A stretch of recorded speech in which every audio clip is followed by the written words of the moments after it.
Welcome back, student. Today I am going to start a new chapter of mathematics, common category. आज मैं आप लोगों को एक बहुत अच्छा तो बीएससी का चैप्टर कॉमन कैटेगरी पढ़ाने वाला हूँ। बहुत बढ़िया है और ये बुक है, बिल्कुल न्यू बुक्स है स्टैटिस्टिक्स की। उसमें ये चैप्टर सबसे ज़्यादा इम्पोर्टेंट है। यही एक चैप्टर है जो बहुत ज़्यादा हमेशा आता है, कंपटीशन के लिए भी बहुत इंपॉर्टेंट है और आपकी क्लास में तो है ही कि हमेशा एक क्वेश्चन से लॉन्ग आता ही आता है। ये क्या वो भी हो सकते हैं, छोटे छोटे क्वेश्चन बन सकते हैं, डेफिनेशन यहाँ से बन सकती है। चैप्टर क्या कहता है, थोड़ा सा इसमें बहुत बच्चों को कंफ्यूजन रहता है कि सर ये कैटेगरी क्या है या कॉमन कैटेगरी क्या है। आज मैं पूरी चीज़ आपको एक्सप्लेन कर रहा हूँ, सुनिएगा अच्छे से। चैप्टर का नाम क्या है? ये जो चैप्टर है वो चैप्टर का नाम है कॉमन कैटेगरी। अब ये कैटेगरी होता क्या है? एक्चुअली अगर मैं आपसे कह दूँ कि ये चैप्टर है, कंपटीशन में बहुत पूछा जाता है। इसमें जो थ्योरी डेफिनेशन की वैल्यू क्या क्या होती है ना, वो सब पूछी जाती है। सब कुछ इंपॉर्टेंट है, हर चीज़ इंपॉर्टेंट है। अब बात आती है सर कॉमन कैटेगरी, तो उससे पहले तो बात करते हैं कॉमन अलग चीज़ होती है, कैटेगरी अलग चीज़ होती है। और उससे भी पहले मैं एक छोटा सा एक टॉपिक पर बात करेंगे। छोटा सा एक आर्टिकल है, इसको बोलते हैं परफेक्टली फ्लेक्सिबल या फ्लेक्सिबल।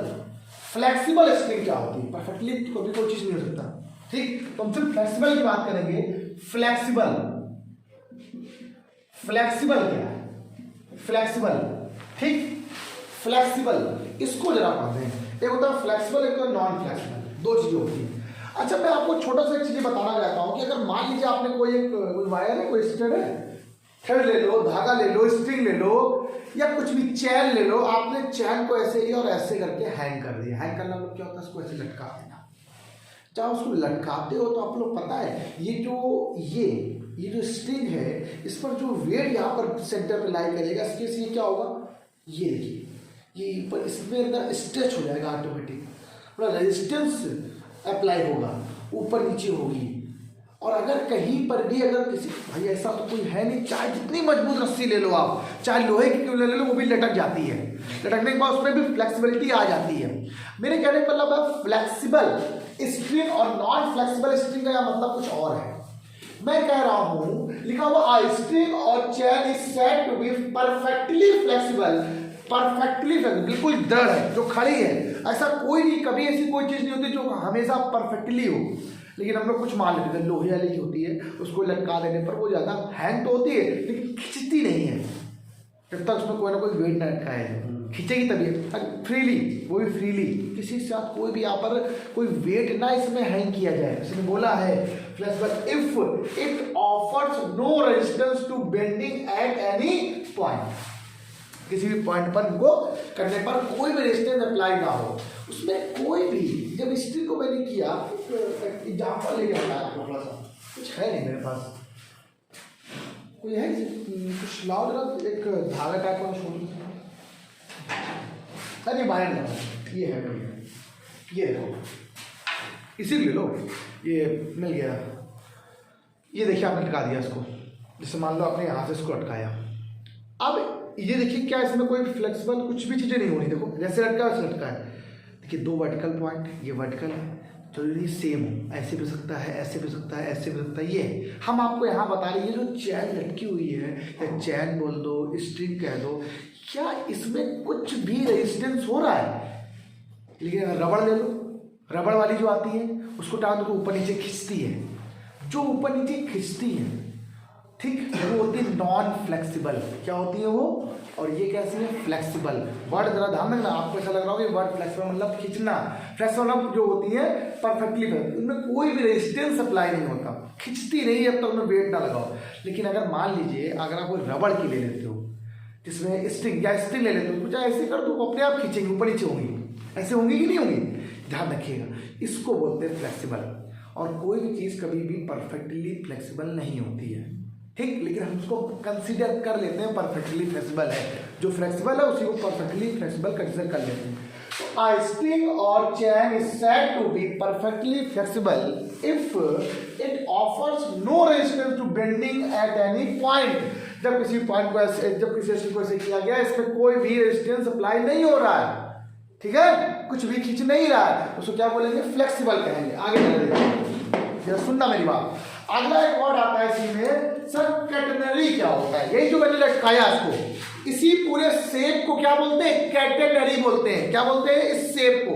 अब कैटेनरी की बात किया जाए तो 2 पॉइंट यहां पर सकते हैं। एक पॉइंट मान लो ये है, एक पॉइंट ये है, इसको आपने ऐसे लटका लिया, लटकाया सर, ये भी हो सकता है, ऊपर नीचे तो हो सकते हैं पॉइंट। तो सर देखो, तो जो वर्टिकल है ये वर्टिकल सेम नहीं है। सेम है क्या? सेम है क्या? ये दोनों वर्टिकल पॉइंट डिफरेंट है ना, ये दोनों वर्टिकल पॉइंट क्या डिफरेंट है ना। ऐसे डिफरेंट पॉइंट पर जब किसी भी चैन को लटकाते हो, कौन सी चैन को? फ्लेक्सिबल चैन की बात हो रही है, नॉन फ्लेक्सिबल की बात नहीं हो रही, जिसमें रेजिस्टेंस ना हो। ठीक है, नो रेजिस्टेंस, ऊपर से खींचे ना कि बिना वेट लगाए पहले खींच गए। अब जब आप रस्सी खींचते हो और जब उसमें कपड़े डालते हो तब वो नीचे खींचती है, पहले नहीं खींचती, वो ऐसे रहती है वैसा, है ना, वो होती है फ्लेक्सिबल। मैंने आपसे बोला दुनिया में कोई ऐसी चीज़ नहीं जो परफेक्टली फ्लेक्सिबल, ऐसा नहीं कोई क्या होगा उसमें स्ट्रेच ही नहीं होगा, थोड़ा बहुत तो होगा ही, है ना। एक अलग बात उसको बांध दिया जाए, कुछ कर दिया जाए तो एक अलग बात, टेंशन लगा दिया जाए। और पूरी बात को समझना बहुत इंपॉर्टेंट है। ये देखिए कर दिया आप लोगों ने, इसमें थोड़ा सा चीज़ें और समझाना चाहता हूँ। वेन आ थिन हैवी, ये लिखा हुआ एक्सटेंसिबल स्ट्रिंग, इसका मतलब जानते हो ना, एक्सटेंसिबल का मतलब क्या होता है? एक्सटेंड ना हो, बढ़े ना, घटे बढ़े दोनों ना भाई। इसका मतलब एक्सटेंड का मतलब होता है घटता बढ़ा दोनों। यहाँ पे बढ़ना मेन चीज लटकाता तो नीचे बढ़ती घटती कभी नहीं, स्ट्रिंग की अलग बात होती है। इन एक्सटेंसिबल स्ट्रिंग और चैन हैंग फ्रीली, और किन विदाउट किसी वेट का, कोई वेट पे नहीं, ऐसे लटका दिया गया freely under the action of gravity, gravity पर, gravity between 2 points which are not in the same vertical line, then the curve formed by the string is said to be catenary. देखो same simplest language में इसकी definition को लिखी मैंने और वैसे ही समझा दिया कि किसी भी दो ऐसे, ये पॉइंट है, रिजिड पॉइंट है, आप बोल सकते हो। इन दो भी कैसे सेम वर्टिकल पॉइंट नहीं है, इनमें किसी भी एक बॉडी सॉरी किसी एक चेन को, हैवी चैन को, थिन चैन को, स्ट्रिंग को फ्रीली लटका दिया गया है, जो कैसे हो? एक्सटेंसिबल हो, जो आपस में इनमें कोई रेजिस्टेंस ना होता हो, तो उसको ऐसे शेप को क्या बोलते हैं? कैटेनरी कहते हैं। क्या कहते हैं? कैटेनरी कहते हैं। ये बात आपको समझ में आ गई। एक बात और क्लियर कर दे रहा हूँ, यहाँ सेम नहीं होना चाहिए वर्टिकल। अगर वर्टिकल सेम हो जाएंगे तो कर, क्योंकि देखो अगर ये ऐसे ऐसे है, अगर ये ऐसे ऐसे है, इसको बोलते हैं सिर्फ कैटेनरी। जब सेम हो जाएगा ना, जब सेम हो जाएगा ना तो उसको कॉमन कैटेनरी बोलेंगे। क्या बोलेंगे?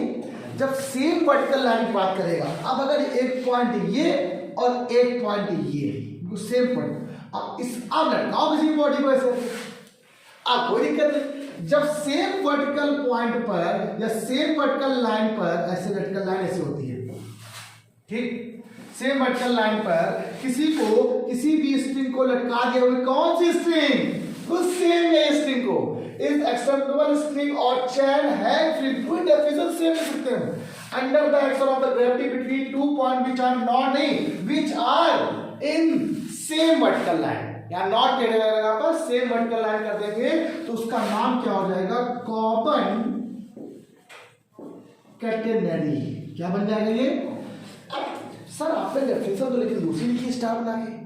देखिए हमने कहा ना कुछ चीजें हमेशा डिफरेंट लिखनी चाहिए, कुछ डिफरेंट चीजें। देखो मैंने क्या वर्ड बोला, फिर सुन लीजिए। किसी भी एक 2 पॉइंट से एक स्ट्रिंग को लटका दिया जाए, 2 पॉइंट से स्ट्रिंग को, वो सेम वर्टिकल पॉइंट पे ना हो तो उसको क्या बोलते हैं? सिर्फ कैटेनरी कहते हैं। कॉमन क्या हो? सेम वर्टिकल लाइन हो जाए, तो सेम वर्टिकल लाइन में कुछ ऐसा कंडीशन बन रही होगी। अब अगर सेम नहीं है तब देखो ये ऐसे हैंग कर रहा है, मान लो इसका वेट ज़्यादा है यहाँ पर, तो हो सकता है आप स्ट्रिंग कुछ वो करने लगे, हर जगह पर अलग। अब देखो ऐसे ही लटकाई गई ऐसे, तो आप चाहे जितनी कोशिश कर लो, इस जगह पर थोड़ा वेट तो ज़्यादा होगा in comparison to other this side, ठीक। सॉरी ये है, मान लीजिए मैंने आपसे बोला ये यहाँ पर जब आपने कैटेनरी ऐसे बनाई तो ये जो प्लेस है, ये वाला प्लेस, इस प्लेस पर थोड़ा वेट तो ज़्यादा होगा in comparison to this point, इस पॉइंट पर। इस पॉइंट पर यहाँ पर तो बहुत ही कम होगा वेट, यहाँ ज़्यादा हो जाएगा क्योंकि आपने ऐसे अगर ऐसे करो तो ऐसे, लेकिन सेम रहेगा तब वो सेंटर पर रहेगा। सर कहाँ पर रहेगा वेट? ये मेन, इसी को वर्टेक्स पॉइंट कहेंगे। इसका मतलब ये जो पॉइंट होगा सेम वर्टिकल लाइन पर, जब स्ट्रिंग को ऐसे किसी भी थ्रेड धागे की बात नहीं कर रहे हैं यहाँ पर, स्ट्रिंग और चेन की बात कर रहे हैं, ऐसे लटकाते हैं तो पर यूनिट लेंथ पर जो उसका वेट होता है, यही देखना डेफिनेशन लिखी हुई है इन अ कैटेनरी।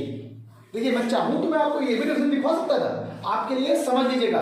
अगली डेफिनेशन आप बिल्कुल सेम नहीं कर लीजिएगा, सेम डेफिनेशन, बस यहाँ पर जहाँ पर आर नॉट लिखा है वहां पर are in same vertical line, ठीक, नॉट के हटा के सेम कर लेना। लेकिन दूसरी डेफिनेशन मैं आपको बता रहा हूँ, in a catenary if the weight per unit length, per unit length पर जो उसका वेट होगा, मतलब जैसे आपने ये किया तो इस पर ये छोटा सा पर यूनिट लेंथ, ये देखो इस पर इस पर इस पर इस पर इतना इतने वेट पर, अरे कहते नहीं है पर यूनिट लेंथ पर जो वेट होगा, ये वेट वो सब कांस्टेंट रहेगा, W रहेगा, ये भी उतना ही रहेगा, ये भी उतना ही रहेगा, मतलब पूरी हर जगह पर जितने भी पॉइंट होंगे, if the weight per unit length, छोटे छोटे जो पार्टिकल में लेंथ को हम डिवाइड करते हैं पर यूनिट लेंथ पर, तो उसका वेट कैसा होगा, कांस्टेंट रहेगा, ऑफ द स्ट्रिंग और chain is constant, then the catenary is said a common catenary या यूनिफॉर्म कैटेनरी।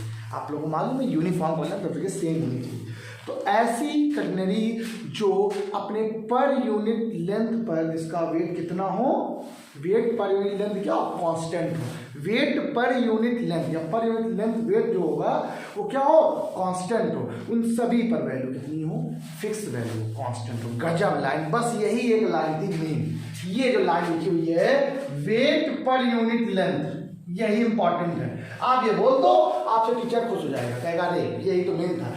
क्या बोलेगा आपसे, बता कॉमन कैटेनरी क्या होती है, क्या बोलोगे, weight per unit length, weight per unit length जिस कैटेनरी की कांस्टेंट रहती है वो कैटेनरी क्या कहलाती है, कॉमन कैटेनरी कहलाती है। अब बात आपको समझ नहीं, चैप्टर स्टार्ट कर रहे हैं कॉमन कैटेनरी, इसका मतलब आपके दिमाग में एक बात बसी हुई चाहिए, पर यूनिट लेंथ जो भी होगी उसका वेट जो होगा वो क्या होगा, पर यूनिट लेंथ, लेंथ मतलब हर एक W/L ऐसे करके, ठीक, उसकी वैल्यू कितनी कांस्टेंट हो जाएगी। अच्छा पर यूनिट का मतलब सब लोग जानते हो, बोलते हैं कमरे का एरिया निकालना है, छोटे से पार्ट का निकाल लो, इसे तो पर यूनिट बोलते हैं, एक छोटे से पार्ट का निकाल लो एरिया और उसके बाद सबका निकाल लो, तो आप जानते हो हर एक का बराबर होगा। तो वैसे ही स्ट्रिंग की बात कर रहा है यहाँ पर, ठीक, और एक ऐसी स्ट्रिंग है सिर्फ फ्लेक्सिबल स्ट्रिंग की बात हो रही है यहाँ पर, नॉन फ्लेक्सिबल की बात नहीं हो रही। हाँ एक्सटेंडेबल नहीं होनी चाहिए, उसी को बोलते हैं रेजिस्टेंस नो रेजिस्टेंस, लिखा हो इनएक्सेसिबल, मतलब वो बढ़े घटेगा, ठीक है, अब बड़े घटेगा तो हम उस पर वेट नहीं मेजर कर सकते हैं। अच्छा अब अगर आप बताओ, अरे आपने और दूसरी बात, इसमें थोड़ा सा क्वेश्चन बहुत अच्छे अच्छे बने, सब में फिगर एक ही समझना है। अब कभी कभी क्या करेगा, कहीं कहीं पर वेट लटका देगा, इधर वेट कर देगा, तो वेट लटकाएगा तो जो भी स्ट्रिंग होगी वो खिंच जाएगी, थोड़ी सी नीचे हो जाएगी ना, तो उसको अलग बोलेंगे। ये बात सबको समझ में आई। इसमें फिर आज मैं आपको ये बताने वाला था कि कॉमन कैटेनरी क्या होती है और इसका जो डायग्राम है, जनरल फॉर्म होता है वो क्या बनेगा और इसकी इक्वेशन क्या होती है, इंटेंसिव फॉर्म की इक्वेशन पहली वही से स्टार्ट होती है। तो जरा एक बार जरा इसको हटा देते हैं, इसको बताते हैं। देखिए बच्चों, ये एक छोटा सा एक जनरल फॉर्म है कैटेनरी का, उसको मैंने आपको यहाँ पर समझाया और आपको पूरा यहाँ फिगर बताया, समझाने जा रहे हैं आपको, अच्छे समझ लीजिए पूरा। ये मान लीजिए कोई एक AB है, वो वर्टिकल पॉइंट हो गया जो सेम है, कोई दिक्कत नहीं है। इनको इस पर एक देखिए एक फ्लेक्सिबल चेन को मैंने सस्पेंड कर दिया, मतलब लटका दिया। अब लटकाने के बाद क्या हुआ कि ये देखिए यहाँ पर ये जो एक ऐसा डायग्राम बना, तो सबको वन बाय वन समझा रहा है। होता क्या है, यहां से लेकर यहां तक की जो डिस्टेंस होती है इसको x कहते हैं, ठीक, और टोटल जो AB होता है, AB, ये जो AB होता है बेटा, AB इसको हम लोग स्पैन कहते हैं। The distance of AB is equal to span, that's equal to 2x, इसको 2x करेंगे। ये C पॉइंट है, इस C पॉइंट को हम लोग वर्टेक्स कहते हैं। वर्टेक्स मतलब जिस पर टोटल वेट यहाँ पर रहता है। आपको पता है जब कुछ लटकाते हो तो बीचों बीच यहाँ पर एक ऐसा पॉइंट होता है जहाँ पर टोटल वेट होता है, जो सेंटर ही बोल सकते हैं हम लोग, वेट का तो पूरे स्ट्रिंग का एक सेंट्रल पॉइंट यही होता है, टोटल वेट काम करता है। जैसे एग्जाम्पल एक और बताना चाहता हूँ, इस कोई एक बुक ले लीजिए आप, मान लीजिए जैसे आपने ये बुक ले ली, इस बुक का टोटल वेट कहाँ पर होगा, इसके सेंटर पर होगा। इस सेंटर उठा लो, यहाँ उठाओगे तो ऊपर नीचे लटक जाएगी, लेकिन अगर सेम ऐसे वर्टिकल लाइन पर, ऐसे नहीं बोल रहा हूँ, इसलिए मैंने ऐसे बोला, सेम वर्टिकल लाइन पर इसका पूरा वेट यहाँ होने वाला है, पर यूनिट वेट की बात हो रही है, ये वेट है ये, ठीक। इसी पॉइंट को मैंने यहाँ बोला वर्टेक्स, ये वर्टेक्स है, ठीक, कोई बात नहीं, ये वर्टेक्स हो गया। अच्छा, ये अगर सी तो इसके पॉइंट कोऑर्डिनेट पता है क्या होते हैं, ये पॉइंट कोऑर्डिनेट 0, सी होते हैं, भूलिएगा नहीं, ध्यान रखिएगा। यहां से यहां तक की डिस्टेंस क्या है बेटा, सी है, ठीक, इसको सी मान लिया। और इस सी को, ये जो सी है, तो ये बताओ कितना बचेगा बेटा, आपके पास यहां से यहां तक क्या बचेगा, ये y माइनस सी बचेगा। आपको पता है ये y एक्सिस से पूरा यहां से यहां तक ये पूरा क्या है, y है, और ये सी हो गया, तो ये बच गया y माइनस सी। और इसी y माइनस सी को हम लोग एक वर्ड बोलेंगे सैग। क्या बोलेंगे बेटा, ये भाई बहुत इंपॉर्टेंट है भैया, बहुत इंपॉर्टेंट है, सबसे ज्यादा एग्जाम में पूछा गया है कि सैग क्या होता है। देखो ये कंपटीशन के लिए बड़ा इंपॉर्टेंट है। सैग, सैग क्या होता है, y माइनस सी, इतनी डिस्टेंस को हम लोग सैग कहते हैं। क्या कहते हैं, सैग कहते हैं। बताइए बात समझ सब लोग को आगे। ये 3 वर्ड बहुत इंपॉर्टेंट है, पूछे जाते हैं एग्जाम में, जरूर नहीं, आप बहुत सारी चीजें बताना चाहते हैं, आपको और बताएंगे, ठीक, बात समझ आ गई। इसी अब क्या होता क्या है, जब हम लोगों ने यहाँ पर थोड़ा सा कॉन्सेप्ट आपने देखा तो आपने कहा सर ये फिगर तो बना कुछ और भी, इसमें और भी बहुत सारी चीजें हो रही। हो क्या रहा है, इस पॉइंट सी पर एक मैंने क्या लिया, सीपी लेट कर लिया आप लोगों ने, लेट सीपी को स्मॉल एस लेट कर लिया। ये जो सीपी है देखो, सी से लेकर पी तक पर एक स्मॉल एस लेट कर लिया, यहां से लेकर यहां तक। स्मॉल एस डिस्टेंस मान सकते हो आप, इसको लेंथ मान सकते हो आप इसकी। आप देखिएगा इस सीपी पर कुछ बात हो रही है। जब आप किसी को लटकाते हो ऐसे करके, तो उस पर बहुत सारे वेट काम करते हैं, बहुत सारे फोर्सेस वर्क करते हैं, इस बीच पर भी एक फोर्स काम करेगा। तो हमने एक पर्टिकुलर छोटा सा एक एरिया ले लिया है, सीपी का एरिया, यहाँ से यहाँ तक। इसकी लेंथ क्या मान ली, एस मान ली, ठीक है। पर यूनिट लेंथ क्या मान ली, per unit weight, sorry, W is per unit, small W is per unit weight. इस पर यूनिट वेट क्या वर्क कर रहा है, स्मॉल डब्ल्यू वर्क कर रहा है, मान लिया। तो अब डब्ल्यू वर्क कर रहा है, तो इस पर बीचों बीच, इसके भी पॉइंट के बीचों बीच क्या काम करेगा, डब्ल्यू एस। इस सीपी पर, इस सीपी पर अगर ध्यान दें, इस पर डब्ल्यू एस वर्क काम करेगा, वेट, ये वेट हो गया, ठीक है। फोर्स हो सकते हैं नीचे की तरह लग रहा है, फोर्स कहाँ लग रहा है, नीचे की तरफ लग रहा है, मेरी बात सुनिए। और उसी पर जब देखा, इस पॉइंट की बात कर रहा है, तो यहाँ पर एक टेंशन का भी फोर्स वर्क करेगा, टेंशन भी लगेगा। झूला झूलते हो तो झूला झूलने पे जब झूला जब ऐसे जाता है तो यहाँ तक में कभी कुछ नहीं होता, लेकिन जब वो ऐसे जाता है ऐसे करके, देख तो यहाँ पर इस समय ये जो डोरी होती है ना, ये बिल्कुल बिल्कुल स्ट्रेट लाइन पर होती है और टूटती हमेशा यहीं पर है। ये बात ध्यान रखना, कभी यहाँ से टूटेगी, अब यहाँ आई, यहाँ कभी नहीं टूटेगी, यहाँ कभी नहीं टूटेगी, लेकिन जब वो इस वेट पर होगी, ये सरफेस टेंशन होता है, ये सरफेस, इसीलिए टेंशन बोलते हैं, इसे टेंशन कहते हैं। ये भी एक फोर्स तरह काम करता है, पी भी तो एक टेंशन फोर्स ही होता है प्रकार का, वो वहाँ पर, यही यहाँ पर फोर्स भी लगा है। जब आप किसी वेट को आप लटका दोगे, भाई कुछ ना कुछ तो होगा ही होगा ना, तो ये वेट यहाँ पर मान लो डब्ल्यू एस है, लटक रहा है, थोड़ा बहुत तो है ही है। अरे यार हैंग करी गई है अगर किसी को भी, तो बीच में तो वेट लटक रहा है ना, तो उसमें फोर्स काम करने लगेगी। तो इस पॉइंट पर 2 फोर्स काम करने लगे आपके।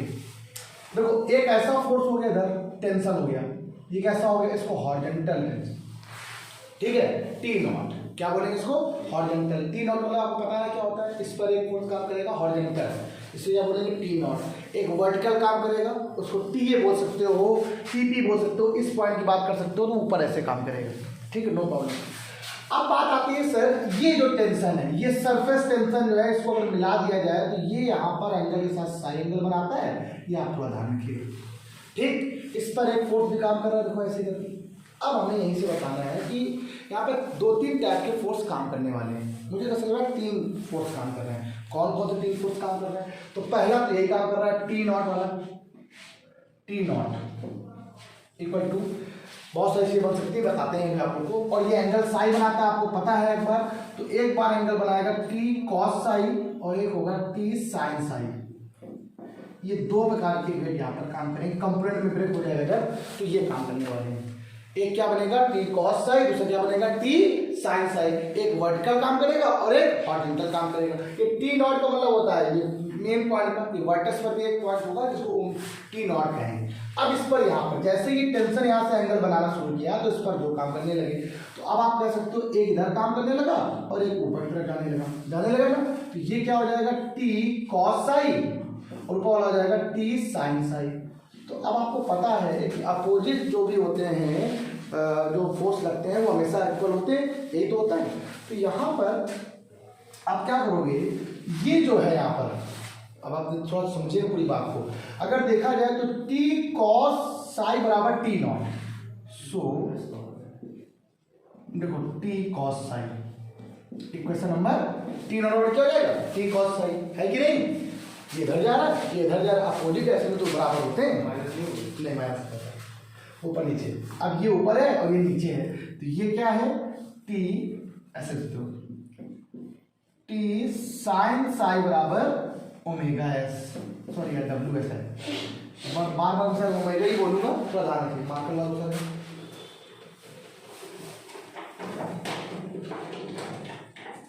ठीक, तो जो फोर्सेस है रिवॉल्विंग हॉरिजॉन्टल और वर्टिकल फोर्सेस हैं वो यहाँ पर काम हो गए। अब इस पर दो फोर्स काम किए, एक इधर कंपोनेंट में कर दिया मैंने इनको, ये पहला कंपोनेंट क्या होगा टी कॉस साई, दूसरा क्या हो गया टी साइन साई। ये कॉस साई देखो ये दो पैरेलल है, दो पैरेलल है, एक साइड जा रहा है एक साइड जा रहा है, दोनों बराबर हो जाएंगे। यार फिजिक्स में पढ़ के आए हो, फिजिक्स में इसलिए पढ़ी है, अपोजिट साइड डायरेक्शन होते हैं जो, ठीक, ये बराबर हो गया। एक चीज और है भैया, एक बार ध्यान रखना, ये चीज लिखी नहीं यहाँ पर, टी नॉट बराबर ओमेगा सी, याद रखना टी नॉट बराबर क्या हो जाएगा, टी नॉट बराबर हो जाएगा ओमेगा सी। तो वेट ऑफ लेंथ सी, ठीक है, फिर यहां पर जाएगा weight of length, weight of length c of string, ठीक। ओमेगा इस टी पॉइंट पर अगर वेट सी वेट लग रहा है इस लेंथ पर, तो हमने ओमेगा मतलब सी लेंथ पर ओमेगा वेट लग रहा है, टी नॉट बराबर क्या होगा ओमेगा सी हो जाएगा। ये थोड़ा ध्यान रखिएगा, बस सॉल्व हो गया। तो ये हो जाएगा ओमेगा सी बराबर, अरे यार ओमेगा बार बार बोलने बेटा गलती हो गई, डब्ल्यू है small W, T cos Sai. तो अब इसे मानो क्वेश्चन नंबर 3, करना कुछ नहीं है, आप लोग उनको दोनों डिवाइड कर देंगे, कुछ नहीं दोनों डिवाइड कर दो। तो omega S upon omega C बराबर T sine psi upon T cos psi, किसी टी कैंसिल हो गया, ओमेगा कैंसिल हो गया, अरे यार डब्ल्यू कैंसिल हो गया, s upon c, sine upon cos tan होता है, s equal to C tan psi. This is the equation of quaternary intrinsic equation. This is the intrinsic equation of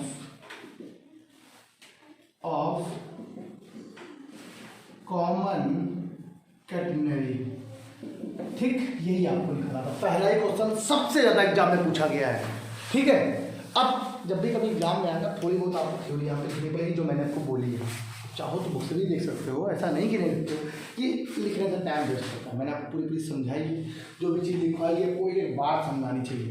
यहाँ पर इस पॉइंट पर एक वेट काम कर रहा है, इसको डब्ल्यू बोलेंगे, वेट तो काम ही कर रहा है, किस लेंथ पर, सी लेंथ पर, तो टोटल वेट कितना डब्ल्यू सी हो जाएगा। अब ये हो गया, अब ये सी पी जो था इस पर दो, जब ये टेंशन हुआ तो इससे टेंशन ने क्या किया, अपने कंपोनेंट ब्रेक कर लिए फोर्सेस की टेंशन पर, ये क्या हो गया टी कॉस साई, ये क्या हो गया रिवॉल्व हुआ टी साइन साई। तो टी कॉस साई किसके इक्वल हो गया टी नॉट के, और टी साइन साई किसके इक्वल हो गया ओमेगा सी के, ठीक है, ध्यान रखिएगा। अपोजिट ऐसे बराबर हो गए यार, जब अपोजिट होते तभी तो बराबर होते हैं, ठीक।